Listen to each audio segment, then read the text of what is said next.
Welcome to Pep. അപ്പൊ നമ്മുടെ കേട്ടറ്റ് exams ഒക്കെ കഴിഞ്ഞു, പ്രൊവിഷണൽ ആൻസർ കീസ് ഒക്കെ റിലീസ്ഡ് ആയി. അപ്പൊ നമ്മൾ ഇവിടെ ഒരു ക്വസ്റ്റ്യൻ പേപ്പർ ഡിസ്കഷൻ ആണ് ഇവിടെ നടത്താൻ പോകുന്നത്. കേട്ടറ്റിലെ തന്നെ കാറ്റഗറി 3 സൈക്കോളജി പേപ്പർ ആണെന്ത് നമ്മൾ ഇവിടെ ക്വസ്റ്റ്യൻ ആൻസർ ഡിസ്കഷൻ നടത്തുന്നത്. അപ്പൊ നമുക്ക് ഫസ്റ്റ് ക്വസ്റ്റ്യനിലേക്ക് പോവാം. എന്റെ കയ്യിലുള്ളത് സെറ്റ് ബി ആണ്. അപ്പൊ നിങ്ങളുടെ കയ്യിലുള്ളത് ഏതാണോ അത് നോക്കിയിട്ട് എന്താണ് ആൻസേഴ്സ് കണ്ടുപിടിച്ചോളുക. ഇപ്പൊ നമ്മൾ സെറ്റ് ബിയിലുള്ള ഇതിലായിരിക്കും എന്ത് ക്വസ്റ്റ്യൻസിന്റെ ഓർഡർ എന്ന് പറയുന്നത്. അപ്പൊ ഫസ്റ്റ് ക്വസ്റ്റ്യൻ നമുക്ക് 3 ഭാഗത്തു നിന്നായിട്ടാണല്ലോ ചോദ്യങ്ങൾ വരിക അല്ലെ. ലേണിംഗ്, ആപ്റ്റിറ്റ്യൂഡ്, പിന്നെ സൈക്കോളജി. അപ്പൊ ഫസ്റ്റ് ക്വസ്റ്റ്യൻ പറയുന്നത് ലേണിംഗ് ഭാഗത്തു നിന്നാണ്. A new behavior is learned but not demonstrated until reinforcement is provided for displaying it. This type of cognitive learning is known as. അപ്പൊ ഇവിടെ എന്താണ് പറഞ്ഞത്, നമ്മൾ ഒരു പുതിയ ബിഹേവിയർ ലേൺ ചെയ്തിട്ടുണ്ട്, പക്ഷെ ഒരു റെയിൻഫോഴ്സ്മെന്റ് കിട്ടാത്തിടത്തോളം കാലം എന്താണ് അത് നമ്മൾ ഡിസ്പ്ലേ ചെയ്യില്ല. നമുക്കൊരു റെയിൻഫോഴ്സ്മെന്റ് കിട്ടുമ്പോൾ മാത്രമാണ് എന്ത് നമ്മളത് ഡിസ്പ്ലേ ചെയ്യുന്നത്. എന്ത് ടൈപ്പ് ഓഫ് കൊഗ്നിറ്റീവ് ലേണിംഗ് ആണ് ഇവിടെ കൊടുത്തിട്ടുള്ളതെന്നാണ് ചോദിച്ചിട്ടുള്ളത്. Options social learning, insight learning, latent learning, modeling. ഈ 4 എണ്ണമാണുള്ളത്. അപ്പൊ ഇവിടെ ഫസ്റ്റ് നമ്മുടെ ഉത്തരം എന്താണ്, latent learning. Option C latent learning ആണ് നമ്മുടെ ഉത്തരം വരുന്നത്. അപ്പൊ നെക്സ്റ്റ് ക്വസ്റ്റ്യൻ എന്താ നോക്കാം. Some characteristics are given below. Identify the one which is not a characteristics of adolescence. അപ്പൊ താഴെ ഒരുപാട് ക്യാരക്ടറിസ്റ്റിക്സുകൾ നിങ്ങൾക്ക് തന്നിട്ടുണ്ട്. ഇവിടെ അഡോളസെൻസിന്റെ അതായത് അഡോളസെൻസിൽ കാണുന്ന അല്ലാത്ത ക്യാരക്ടറിസ്റ്റിക്സുകൾ ഏതെന്നാ ചോദിച്ചത്. അപ്പൊ കൊടുത്തിരിക്കുന്നത് എല്ലാം എന്തായിരിക്കും, അഡോളസെൻസിന്റെ ക്യാരക്ടറിസ്റ്റിക്സുകൾ ആയിരിക്കും. അവരിൽ ഏതോ ഒരു ഓപ്ഷൻ മാത്രം എന്താണ് അവരത് അല്ല എന്നാണ് പറയുന്നത്. അപ്പൊ നമ്മൾ അങ്ങനെയാണ് നോക്കേണ്ടത്. ഇവിടെ അല്ലാത്തത് എന്നാണ് ചോദിക്കുന്നത്. നമ്മുടെ ചോദ്യം വായിക്കുമ്പോൾ എന്താണ് അഡോളസെൻസിന്റെ ഏതെന്നേ നമ്മൾ കാണുള്ളൂ. ഇതുപോലെ റെഡ് കളറായിട്ട് എന്ത് മാർക്ക് ചെയ്ത് കാണിച്ചിട്ടുണ്ടാവില്ല. ഓക്കെ, അപ്പോ it is the stage of life that begins at the onset of puberty when sexual maturity or the ability to reproduce is attained. അപ്പൊ ഇവിടെ എന്താണ് പ്യൂബർട്ടിയുടെ ഓൺസെറ്റ് എന്ന് പറയുന്നുണ്ട്. At the same time sexual maturity ഒരു കുട്ടി കൈവരിക്കുന്നത് ഈ ടൈമിലാണ്. അറ്റ് ദ സെയിം ടൈം എന്താണ് ഒരാൾക്ക് റീപ്രൊഡ്യൂസ് ചെയ്യാനുള്ള ഒരു എബിലിറ്റി കിട്ടുന്നതും ഈ ഒരു പീരീഡിലാണെന്ന് പറയുന്നുണ്ട്. അപ്പോ അത് അഡോളസെൻസിന്റെ ഒരു പാർട്ടാണ് അല്ലേ. അപ്പൊ അത് കറക്റ്റ് ആണ്. Next one, though the physical changes that take place during this stage is universal, the social and psychological dimensions of the adolescence experience depend on the cultural context. അതായത് എല്ലാ കൗമാരക്കാർക്കും, ലോകം മൊത്തമുള്ള കൗമാരക്കാർക്കും എന്താണ് ഫിസിക്കൽ ചേഞ്ചസ് എന്ന് പറയുന്നത് എന്താണ് universal ആണ്. എല്ലാവർക്കും ഈ 12 വയസ്സുള്ള ആ ഒരു സ്റ്റേജിലാണ് എല്ലാ ഫിസിക്കൽ ആയിട്ടുള്ള ചേഞ്ചുകളും നടക്കുക. പക്ഷെ ഓരോരുത്തരുടെയും സൈക്കോളജിക്കൽ ക്യാരക്ടേഴ്സ് എന്ന് പറയുന്നത് എപ്പോഴാണ് ഓരോ കൾച്ചറൽ കോണ്ടെക്സ്റ്റ്, അതായത് അവര് ജീവിക്കുന്ന സമൂഹവും അവര് ജീവിക്കുന്ന ചുറ്റുപാടുകളെയും ബന്ധപ്പെടുത്തിയിരിക്കുന്നത് അവരുടെ സൈക്കോളജിക്കൽ ആയിട്ടുള്ള അവരുടെ ഒരു വളർച്ച എന്ന് പറയുന്നത്. അതും ശരിയാണ് അല്ലെ. അടുത്ത എന്താണ്, the hormones released during puberty result in the development of primary and secondary sexual characteristics. ഈ ഒരു കാലത്താണ് ഹോർമോൺ സെക്രീഷൻ ഒക്കെ കൂടുക. അപ്പൊ ഈ ഹോർമോൺ സെക്രീഷൻ കാരണമാണ് പ്രൈമറിയും സെക്കൻഡറി ആയിട്ടുള്ള സെക്ഷൽ ക്യാരക്ടറിസ്റ്റിക്സുകൾ ഒരു കൗമാരക്കാരൻ കാണിക്കുന്നത് എന്നുള്ളത്. അതും ശരിയാണ് അല്ലെ. മുടി വളർച്ചയും ചെറിയ ചെറിയ കുറ്റിരോമങ്ങൾ വരികയും പിന്നെന്താണ് സെക്ഷൽ ക്യാരക്ടറിസ്റ്റിക്സുകൾ ഉണ്ടാവുകയും സെക്ഷൽ ഓർഗൻസുകളൊക്കെ വളരെയൊക്കെ ചെയ്യുന്നത് ഈ സമയത്താണ്. 4-മത്തേത് they are in pre operational stage. അപ്പൊ ഈ പ്രീ ഓപ്പറേഷണൽ സ്റ്റേജ് എന്ന് പറയുന്നത് എവിടെയാണ് വരുന്നത്, എന്ന് പറയുന്നത് പിയാജെയുടെ കൊഗ്നിറ്റീവ് ഡെവലപ്മെന്റ് എന്ന് പറയുന്ന തിയറിയിൽ വരുന്നതാണ് പ്രീ ഓപ്പറേഷണൽ സ്റ്റേജ്. ഈ പ്രീ ഓപ്പറേഷണൽ സ്റ്റേജ് എന്ന് പറയുന്നത് കൗമാരക്കാരിൽ വരുന്ന സ്റ്റേജ് ആണോ? അല്ല, കൗമാരക്കാരിൽ വരുന്ന സ്റ്റേജ് അല്ല. അതിന് മുൻപുള്ള ഏജിലുള്ള കുട്ടികൾക്ക് വരുന്ന സ്റ്റേജ് ആണ്. സ്കൂൾ ഏജിലുള്ള കുട്ടികളിൽ നമ്മൾ കാണുന്നതാണ് പ്രീ ഓപ്പറേഷണൽ സ്റ്റേജ്. അപ്പൊ ഇതാണ് കൗമാരക്കാരിൽ കാണാത്ത ഒരു സ്റ്റേജ് എന്ന് പറയുന്നത്. അപ്പൊ നമ്മുടെ ഉത്തരം എന്ന് പറയുന്നത് ഇതാണ്, ഓപ്ഷൻ ഡി. അപ്പൊ നമ്മുടെ ഉത്തരം ഏതാണ് വരിക, ഓപ്ഷൻ ഡി. ഓക്കെ, 4-മത്തെ സ്റ്റേജ് ആയിട്ടുള്ള ദേ are in pre operational stage ആണ് നമ്മുടെ ഉത്തരമായിട്ട് വരിക. നെക്സ്റ്റ് ക്വസ്റ്റ്യനിലേക്ക് പോവാം. Four providing space four parents and society in schooling the concept of village as A school was suggested in. അതായത് പാരന്റ്സിനും സൊസൈറ്റിയിലും ഒരു കുട്ടിയുടെ വിദ്യാഭ്യാസത്തിൽ അല്ലെങ്കിൽ വിദ്യാഭ്യാസം എന്നൊരു സമ്പ്രദായത്തിൽ ഒരു റോൾ ഉണ്ട് എന്നുള്ളത് കാണിക്കാൻ വേണ്ടിയിട്ടാണ് വില്ലേജ് ആസ് എ സ്കൂൾ, അതായത് ആ ഒരു കുട്ടി വളരുന്ന വില്ലേജ് അല്ലെങ്കിൽ ആ കുട്ടിയുടെ വില്ലേജ് എന്ന് പറയുന്നത് ഒരു സ്കൂൾ ആയിട്ട് അല്ലെങ്കിൽ ഒരു പഠന വിദ്യാലയമായിട്ട് കാണുക എന്ന് പറയുന്ന ഒരു കൺസെപ്റ്റ് ഏത് ആക്ടിലാണ് പറഞ്ഞിട്ടുള്ളത് എന്നാണ് ചോദിക്കുന്നത്. ഫസ്റ്റ് ആക്ട് എന്താണ്? National curriculum framework 2005 RT right to education act 2009, NPE national policy of education 1986, RPW എന്ന് പറഞ്ഞാൽ right of persons with disability act 2009. ഇതിൽ ഏതിലാണ് വില്ലേജ് ആസ് എ സ്കൂൾ എന്ന് പറയുന്നത് വന്നിട്ടുള്ളത്? ഉത്തരം NCF 2005 നാഷണൽ കരിക്കുലം ഫ്രെയിംവർക്ക് പ്രകാരമാണെന്ത് ഇത് ശരിയായ ഉത്തരമായിട്ട് വരുന്നത്. Okay, next question. Teacher planner for a particular lesson does not contain detailing of. അതായത് ഈ ടീച്ചേഴ്സ് പ്ലാനിങ്, അതായത് ടീച്ചേഴ്സിന്റെ ഒരു പ്ലാനിങ് ഉണ്ടാവും അല്ലെ, അതായത് കുട്ടികളെ എങ്ങനെ പഠിപ്പിക്കണം, അല്ലെങ്കിൽ ലെസൺ പ്ലാൻ എന്ന് പറയും ടീച്ചേഴ്സിന്റെ. ടീച്ചർ പ്ലാനറിൽ അതായത് ഒരു ലെസണിൽ എന്താണ് എന്തൊക്കെയാണ് കുട്ടികൾക്ക് പഠിപ്പിക്കേണ്ടതെന്നുള്ള ടീച്ചേഴ്സ് ചെയ്തിട്ടുണ്ടാവും. നിങ്ങൾ ടീച്ചേഴ്സ് ആയതുകൊണ്ട് അറിയണ്ടാവും അല്ലെ. പക്ഷെ അതിൽ ഏതോ ഒരു ഡീറ്റെയിലിംഗ് മാത്രം, താഴെ കൊടുത്തിരിക്കുന്ന ഏതോ ഒരു കാര്യം മാത്രം എന്ത് പറഞ്ഞിട്ടുണ്ടാവില്ല എന്നാണ് പറയുന്നത്. ഡസ് നോട്ട് കണ്ടെയ്ൻ എന്നാണ് പറഞ്ഞിട്ടുള്ളത്. ലേണിംഗ് ഒബ്ജക്റ്റീവ് എന്ന് പറഞ്ഞാൽ എന്താണ്? എന്താണ് കുട്ടികളെ പഠിപ്പിക്കാൻ പോകുന്നത്, എന്തൊക്കെയാണ് കുട്ടികൾക്ക് പഠിപ്പിച്ചു കൊടുക്കേണ്ടത്. കൺസെപ്റ്റഡ് ഐഡിയാസ്, നമ്മൾ എന്ത് ഐഡിയ ആണ് അവർക്ക് കൊടുക്കാൻ പോകുന്നത്, നമ്മൾ ഏതൊക്കെ ടോപ്പിക്കുകളാണ് അവർക്ക് കവർ ചെയ്ത് കൊടുക്കുന്നത്. നെക്സ്റ്റ് വൺ, ലേണിംഗ് മെറ്റീരിയൽസ്, നമ്മൾ എന്തൊക്കെ ലേണിംഗ് മെറ്റീരിയൽസ് യൂസ് ചെയ്തിട്ടാണ് ക്ലാസ് എടുക്കാൻ പോകുന്നത്. അതായത് ഈ ഒരു ബോർഡ് ഇതൊരു ലേണിംഗ് മെറ്റീരിയൽ ആണ്, പുസ്തകങ്ങൾ, ആ എന്തൊക്കെ മെറ്റീരിയൽസ് യൂസ് ചെയ്തിട്ടാണ് നമ്മൾ ക്ലാസ് എടുക്കാൻ പോകുന്നത്. നാലാമത്തേത് ഹെൽത്ത് റെക്കോർഡ് ഓഫ് സ്റ്റുഡൻസ്, കുട്ടികളുടെ ഓരോ കുട്ടിയുടെയും ഹെൽത്ത് റെക്കോർഡ്. അപ്പൊ ഇതിൽ ഏതാണ് ടീച്ചർ എന്ന രീതിയിൽ നിങ്ങൾക്ക് ചോദിച്ചാൽ തന്നെ മനസ്സിലാവും ടീച്ചിങ് ആപ്റ്റിറ്റ്യൂഡിൽ ഈ ക്വസ്റ്റ്യൻ ഹെൽത്ത് റെക്കോർഡ് ആണെന്ത് ഒരു ടീച്ചറിന്റെ ലെസൺ പ്ലാനിൽ ഇല്ലാത്തൊരു കാര്യം എന്ന് പറയുന്നത്. Next question, when a modifiable connection is made between a situation and a response, that connection strength is other things being equal increased. This statement refers to. അപ്പൊ ഇവിടെ നിങ്ങൾക്ക് ഒരു സ്റ്റേറ്റ്മെന്റ് ആണ് തന്നിട്ടുള്ളത്. അതായത് എന്താണ്? ഒരു സിറ്റുവേഷനും ഒരു റെസ്പോൺസും തമ്മിലുള്ള ഒരു കണക്ഷൻ നമ്മൾ ഉണ്ടാക്കുമ്പോൾ ആ കണക്ഷന്റെ സ്ട്രെങ്ത് എന്ന് പറയുന്നത് എന്താണ്? ഈക്വൽ ആണെന്ന് പറയുന്നുണ്ട്. അപ്പൊ ഈ സ്റ്റേറ്റ്മെന്റ് എന്തിനെയാണ് റെഫർ ചെയ്യുന്നതെന്നാണ് നമ്മളോട് ചോദിക്കുന്നത്. Law of readiness, law of effect, law of use, law of disuse. ഇതിൽ ആൻസർ ലോ ഓഫ് യൂസ് ആണ് വരുന്നത്. ഇവിടെ ലോ ഓഫ് യൂസ് എന്ന് പറഞ്ഞാൽ എന്താണ്? ഒരു അസോസിയേഷൻ എത്രത്തോളം നമ്മൾ ഉപയോഗിക്കുന്നോ അത്രത്തോളം ആ അസോസിയേഷന്റെ സ്ട്രെങ്ത് എന്താണ് കൂടും. നമ്മൾ രണ്ട് സാധനങ്ങൾ എടുക്കുമ്പോൾ ഇത് എത്രത്തോളം അസോസിയേറ്റ് ചെയ്ത് നിർത്തുന്നോ അത്രത്തോളം ഈ രണ്ട് സാധനങ്ങൾ തമ്മിലുള്ള സ്ട്രെങ്ത് എന്താണ് കൂടും. അതാണ് ഇവിടെ ഉപയോഗിച്ചിട്ടുള്ളത്. ഓക്കെ, ഒരു സിറ്റുവേഷനും ഒരു റെസ്പോൺസും തമ്മിലുള്ള ഒരു കണക്ഷൻ നമ്മൾ കണ്ടുപിടിക്കുന്നു. അതിന്റെ സ്ട്രെങ്ത് നോക്കുന്ന സമയത്ത് അത് എത്രത്തോളം നമ്മൾ അതിനെ അസോസിയേറ്റ് ചെയ്യുന്നോ അത്രത്തോളം എന്താണ് അതിന്റെ കണക്ഷൻ കൂടുന്നു. ഓക്കെ, നെക്സ്റ്റ് ക്വസ്റ്റ്യൻ എന്ന് പറയുന്നത് data relating to a specific topic is collected, analyzed and presented as paper for the benefit for others. This teaching learning strategy is called. ഇവിടെ എന്താണ്? ഒരു സ്പെസിഫിക് ടോപ്പിക്കിനെ വെച്ചിട്ട് ഡാറ്റാസ് എന്താണ് നമ്മൾ കളക്ട് ചെയ്യുന്നു, എന്നിട്ട് എന്താണ് അത് അനലൈസ് ചെയ്യുന്നു, അതായത് വിശകലനം ചെയ്യുന്നു, എന്നിട്ടൊരു പേപ്പർ പോലെ നമ്മൾ പ്രസന്റ് ചെയ്യുന്നു. അപ്പോൾ ഇവിടെ എന്ത് കൈൻഡ് ഓഫ് ടീച്ചിങ് സ്ട്രാറ്റജിയാണ് ഇവിടെ ഉപയോഗിക്കുന്നതെന്നാണ് പറയുന്നത്. പ്രൊജക്ട് ഉണ്ട്, എക്സ്പെരിമെന്റ് ഉണ്ട്, സെമിനാർ ഉണ്ട്, അസൈൻമെന്റ് ഉണ്ട്. അപ്പൊ നമ്മുടെ ഉത്തരം ഏതാണ് വരിക? സെമിനാർ ആണ് നമ്മുടെ ഉത്തരം.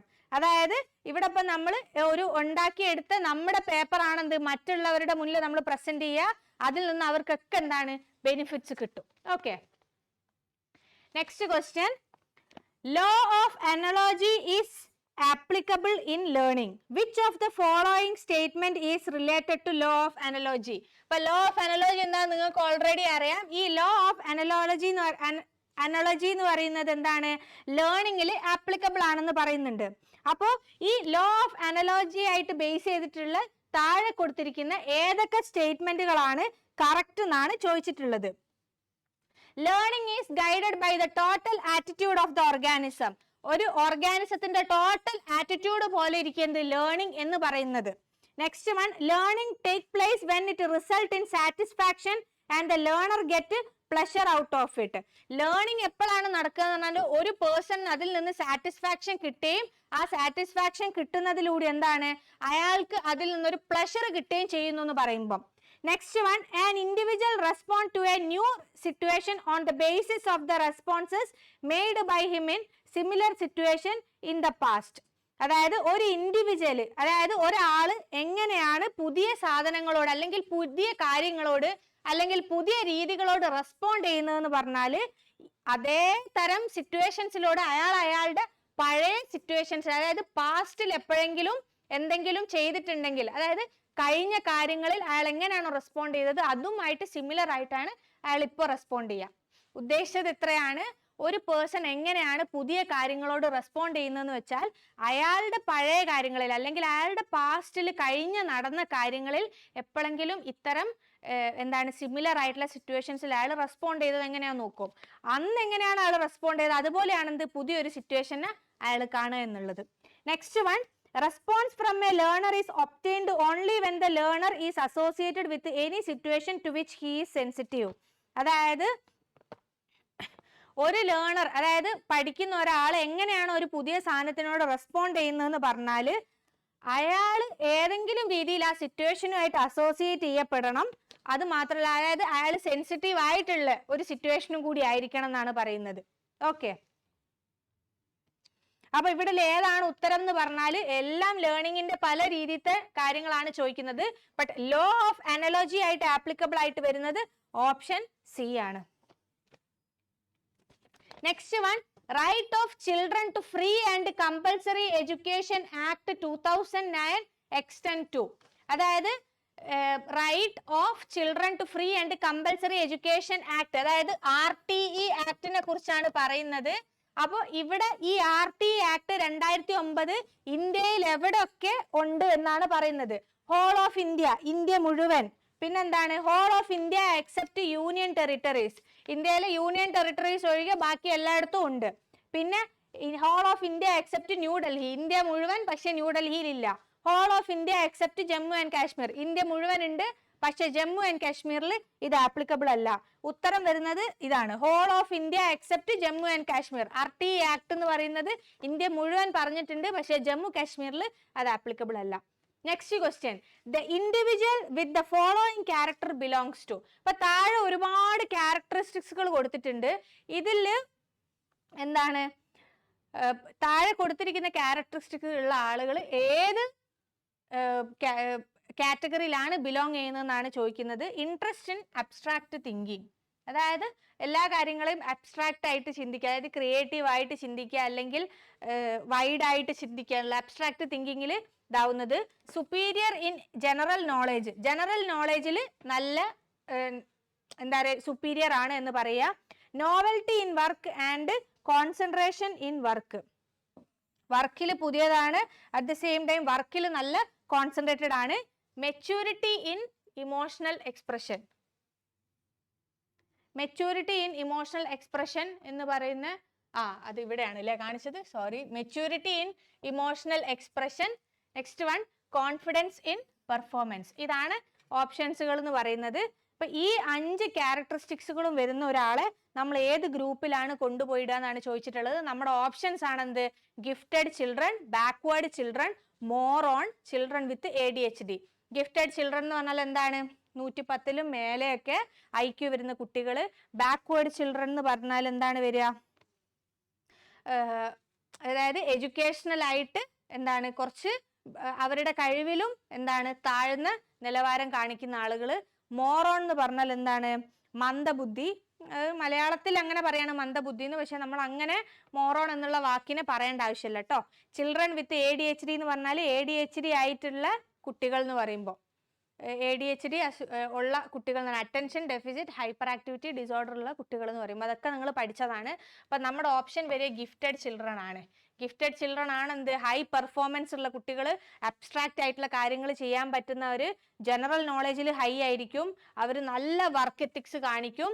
അറ്റ് ദ സെയിം ടൈം എന്താണ്, ഇമോഷണലിയും അവരെന്താണ്, ഇമോഷണൽ എക്സ്പ്രഷൻ അവർക്ക് കൂടുതലായിരിക്കും, നല്ല കോൺഫിഡൻറ്റും ആയിരിക്കും അവരുടെ കാര്യങ്ങളിൽ. ഓക്കെ, അപ്പം നെക്സ്റ്റ് വൺ എന്ന് പറഞ്ഞാൽ The components of egocentrism in adolescence suggested by David Elkind are.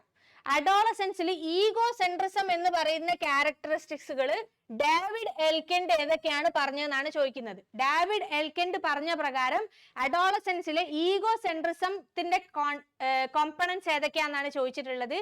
Imaginary audience, personal fable, animism. Okay, അപ്പൊ ഇവിടെ എന്താണ് ഡേവിഡ് എൽക്കിൻഡ് പറഞ്ഞിട്ടുള്ളത് ഈഗോസെൻട്രിസത്തിനെ കുറിച്ച്?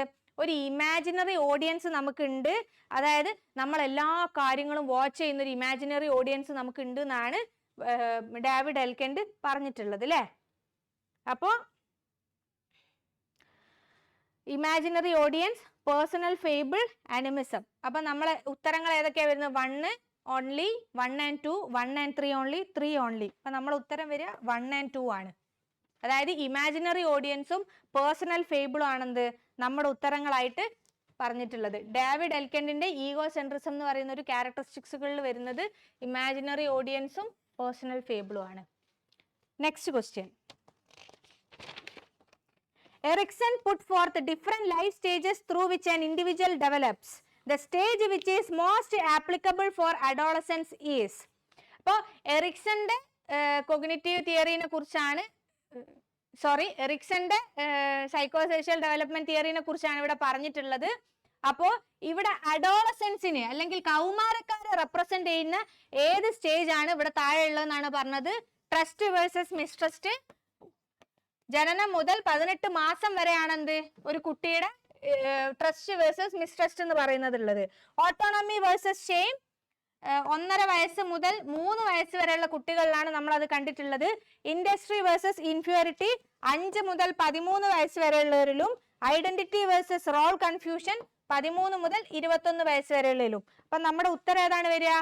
ഐഡന്റിറ്റി വേഴ്സസ് റോൾ കൺഫ്യൂഷൻ ആണ് നമ്മുടെ ഉത്തരം വരിക. ഓക്കെ, ഇതാണ് കൗമാരക്കാരിൽ വരുന്ന ഇതെന്ന് പറയുന്നത്. Next question. A student in a classroom always making sound during teaching learning process and disturbs fellow students. As an ideal teacher, how will you manage the situation? ഇതൊരു എന്താണ് ടീച്ചിങ് ആപ്റ്റിറ്റ്യൂഡിലെ ചോദ്യമാണ്. അതായത് ഒരു ടീച്ചർ എന്ന രീതിയിൽ നിങ്ങൾക്ക് മേലെ കൊടുത്തിട്ടുള്ള ഒരു സിറ്റുവേഷൻ എങ്ങനെ നിങ്ങൾ ഡീൽ ചെയ്യും എന്നാണ് ചോദിക്കുന്നത്. ഒരു കുട്ടി എന്താണ് ക്ലാസ് റൂമിൽ ഇരുന്നിട്ട് ആവശ്യമില്ലാതെ ശബ്ദം ഉണ്ടാക്കിയിട്ട് എന്താണ് കുട്ടികളെ പഠിപ്പിക്കുന്നത്, അതായത് ടീച്ചിങ് എന്ന് പറയുന്നത് നിങ്ങളുടെ ടീച്ചിങ്ങിന് എന്താണ് ഡിസ്റ്റർബ് ചെയ്യുക.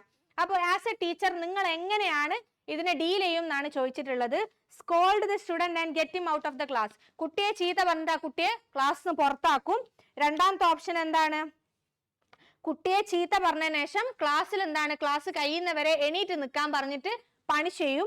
മൂന്നാമത്തെ ഓപ്ഷൻ എന്താണ്?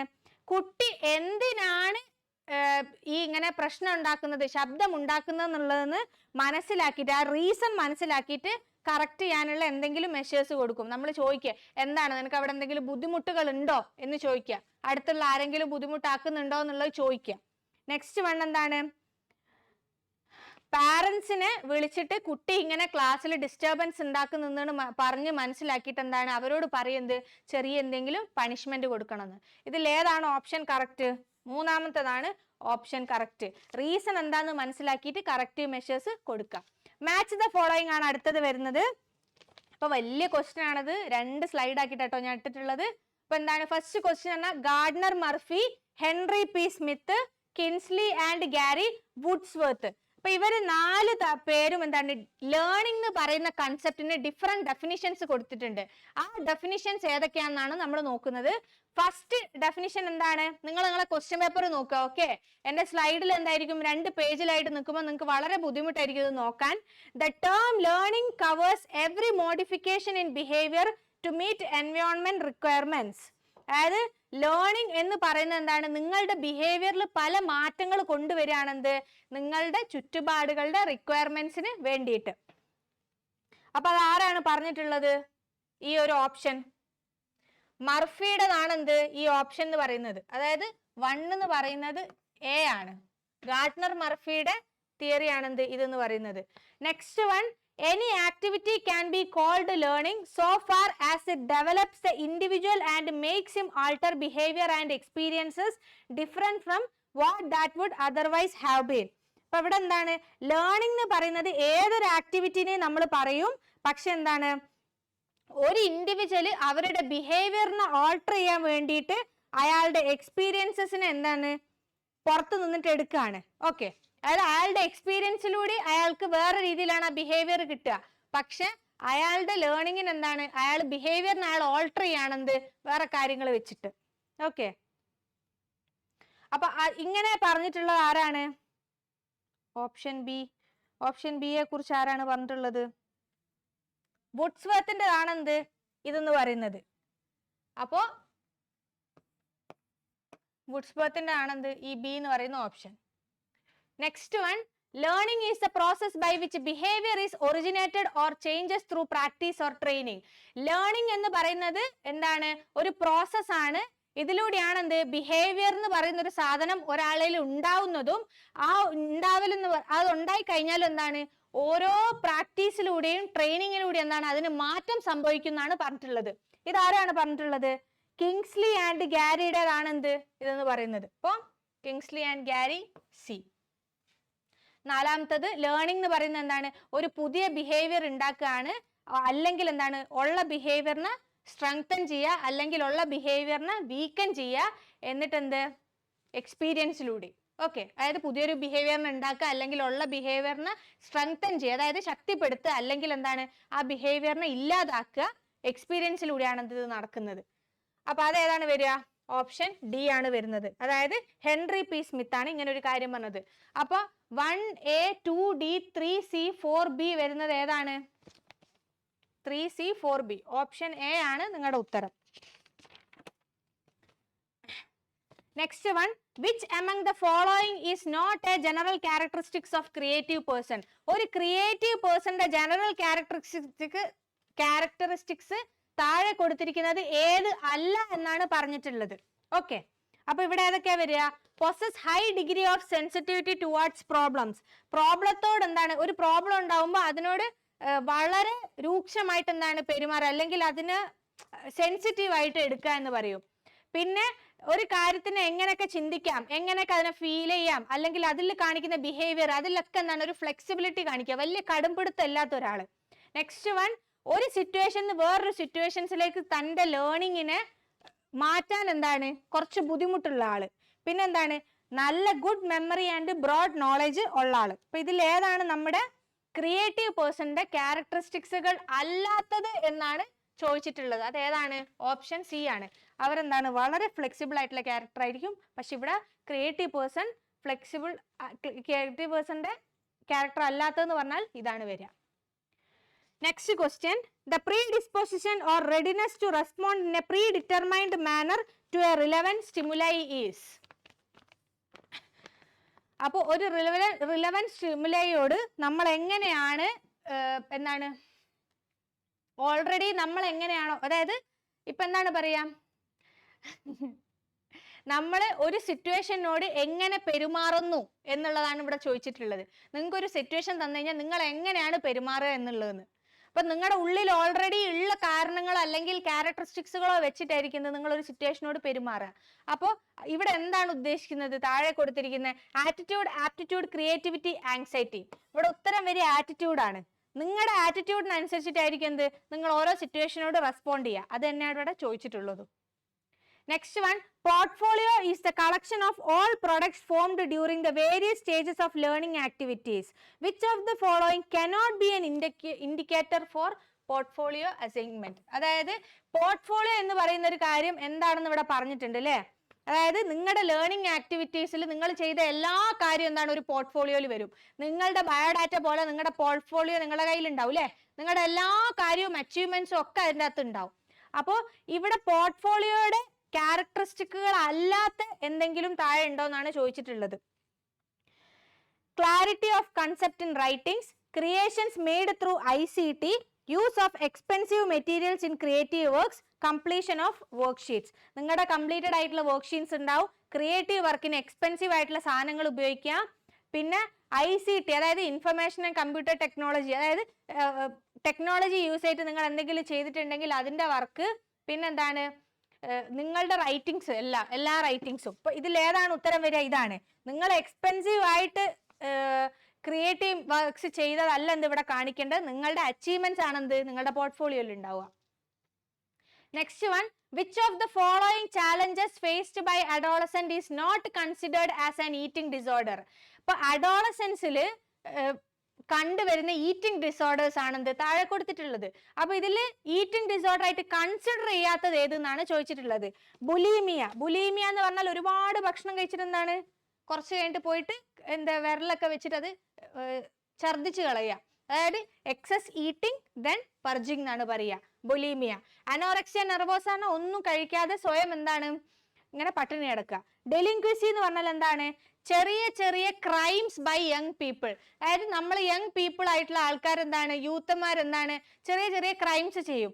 ഏതെങ്കിലും ഒരാളുടെ മതിലിൽ പോയി വരച്ചിടുക, അല്ലെങ്കിൽ എന്താണ് ചെറിയ ചെറിയ മോഷണങ്ങൾ ചെയ്യുക, ഇതൊക്കെയാണ് ഡെലിൻക്വസി എന്ന് പറയുന്നത്. Next one, പിക്ക.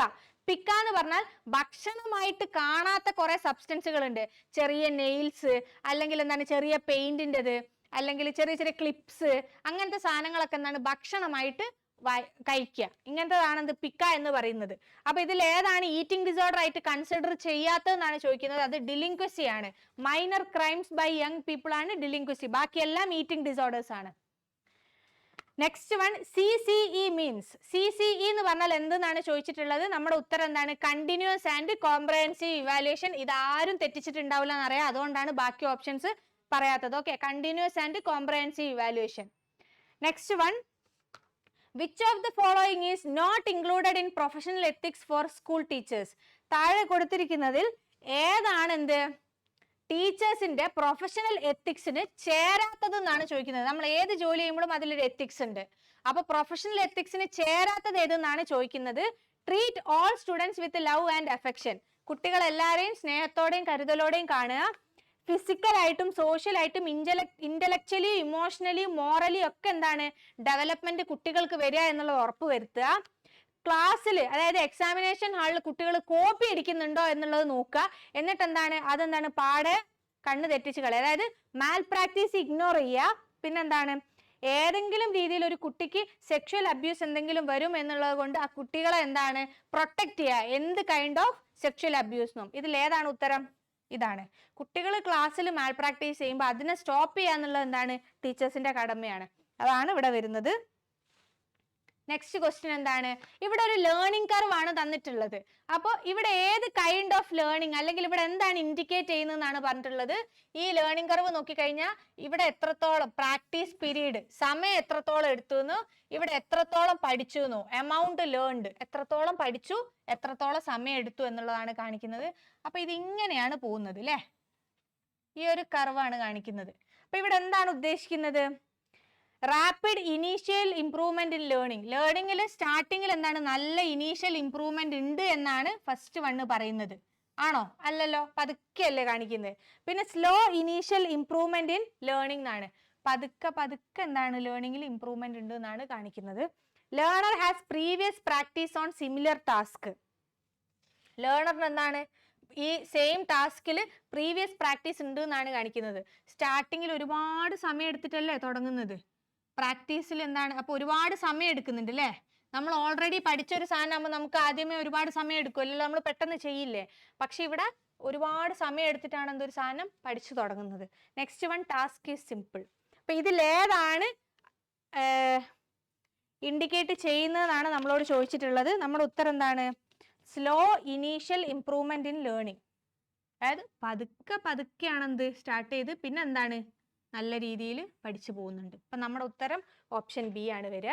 നെക്സ്റ്റ് പാർട്ടിലാണ് എന്ത് ബാക്കിയുള്ള 20 ക്വസ്റ്റ്യൻസ് നമ്മൾ ഡിസ്കസ് ചെയ്യുക. ഫസ്റ്റ് പാർട്ടിൽ ഈ ഫസ്റ്റ് 20 ക്വസ്റ്റ്യൻ നമ്മൾ ഡിസ്കസ് ചെയ്തു.